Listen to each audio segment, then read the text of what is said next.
제가 월주 큰 스님에 대해서 이 연구를 하면서 본 내용 중에 가장 특징적이고 깜짝 놀랐던 게 월주 스님의 미륵 사상이 기존에 있었던 모든 미륵 사상에 비해서 굉장히 특이하고 다르다는 점이었습니다. 그게 뭐냐면 우리가 다 아시다시피 미륵은 도솔촌에 계시다가 삼해설법을 한다고 돼 있는데요. 우리나라에는 진표율사께서 금산사에서 출가하신 진표율사께서 삼해도량을 이 미륵을 직접 친견하시고 변산반도 부사이방에서 그래서 김제 금산사, 그다음에 속리산의 법주사, 금강산의 발현사 이렇게 3번 설법하신다는 도량을 이렇게 시설해 놓았고 그게 도량을 창건을 다 해서 이 미륵 도량을 만들어 놨거든요. 이 월주 큰 스님이 출가를 하실 때 금오 스님을 은사로 해서 법주사에서 출가를 하셨어요. 그리고 28세에 금산사 주제가 되셔가지고 평생을 이 미륵의 핵심 도량이라고 하는 금산사에서 평생을 주석을 하셨는데 스님께서 이런 말씀을 하셨어요. 내가 아무래도 엄청난 미륵 부처님하고 인연이 깊은가 보다. 그래서 내가 화두를 가지고 참고하기도 했다. 도대체 나는 이렇게 미륵 부처님과 이렇게 인연이 깊은 이유가 무엇일까? 이러시면서 미륵에 대해서 경전과 공부를 굉장히 많이 해오셨습니다.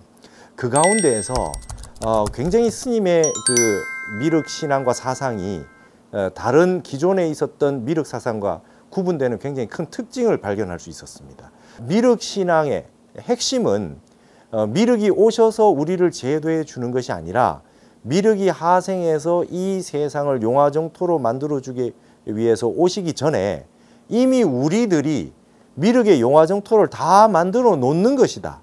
그러고 나면은 미륵이 오셔서 마지막 완성을 해 주시는 것이다. 이렇게 말씀을 하시는 거예요. 그래서 이제 알게 됐죠. 큰 스님의 요익 중생이나 이러한 스님께서 이 지구촌 공생회, 그 다음에 깨달음의 사회운동, 이 모든 것들이 스님께서 이 미륵의 용화정토를 만드시기 위해서 보살행을 하고 자비행을 하셨다라고 하는 그 스님의 사상의 기본 핵심이 여기에 있었다라고 하는 그런 생각을 하게 된 거죠. 그래서 스님께서는 화엄경에 이 보현행원품에 이보현행 오보리라는 구절이 있어요. 보현행으로서 보리를 삼는다. 그러니까 깨닫고 나서 보현행을 하는 것이 아니라 보현행, 보살행을 통해 가지고 깨달음을 이루겠다.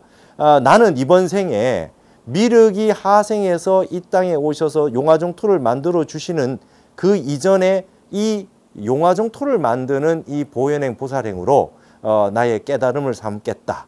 이렇게 이제 결심을 하신 것 같습니다.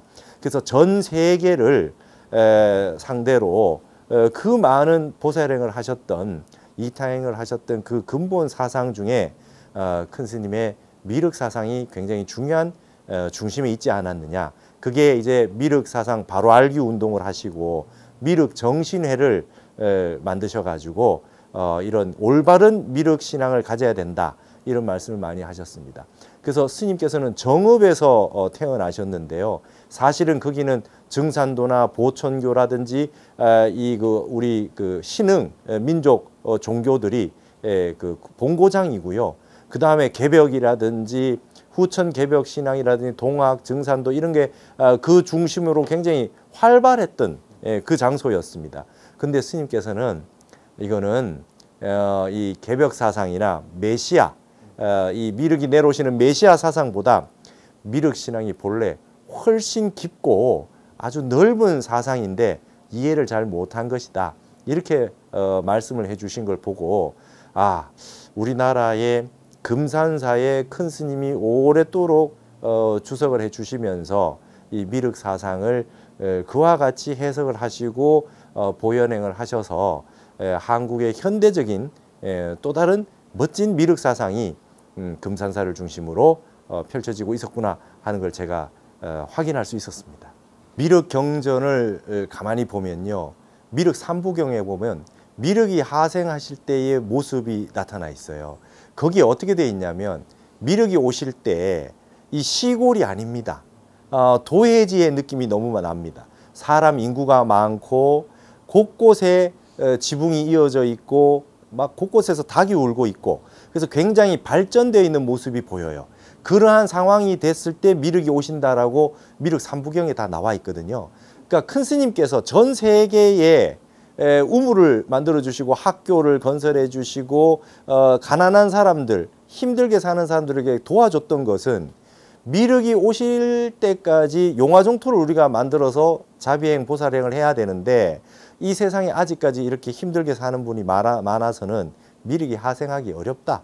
용화정토가 되기 위해서는 온 세계에 빈부격차가 없어야 되고 사회 전반이 올바른 사회, 그 다음에 바른 사회, 그 다음에 먹고 사는 이렇게 힘든 사람들이 적어야 미륵이 하생할 수 있다라고 하는 그런 그 근본 정신을 미륵 사상에서 스님이 간직한 상태에서 종단으로, 그 다음에 그 한국 전체로, 그 다음에 세계로 이렇게 확장되신 게 아닌가, 저는 그렇게 파악이 됐습니다. 미륵부처님을 미륵보살을 자시보살이라고 합니다. 자비라고 할 때 그 특별히 자자를 가지고 와서 자시보살이라고 미륵을 칭하는데, 큰 스님께서 늘 자비행을 강조하시고 일단 이 힘든 사람들에게 자비를 베풀지 않으면, 물이 필요한 사람에게 물을 주고, 먹고 싶은 사람에게 밥을 주고, 공부하고 싶은 사람에게 책을 주고, 학교를 만들어주고, 우물을 파주고, 이런 것들이 전부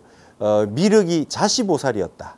자비라고 하는 그 핵심도 이 스님의 사상의 중심에 늘 자리 잡고 계셨던 것이 아닌가, 저는 그렇게 생각합니다. 우리 월주 큰 스님은 그런 자부심이 있으셨던 것 같아요. 우리나라에 미륵이 오신다. 그리고 미륵이 오셔서 3번 설법을 하시는데 제일 첫 번째로 오시는 설법처가 모악산 김제의 금산사다. 거기에서 내가 이렇게 주석을 하고 있는 한은 이 위대한 미륵 사상이 한국에서 꼽힐 수 있는 큰 역할을 해야 되고, 중심을 바르게 잘 잡고 계시면서 제자들을 기르고 한국의 모든 국민들에게 바른 실천과 바른 보살행을 할 수 있도록 하시는 거에 큰 사명감을 가지고 자임하셨던 것 같습니다.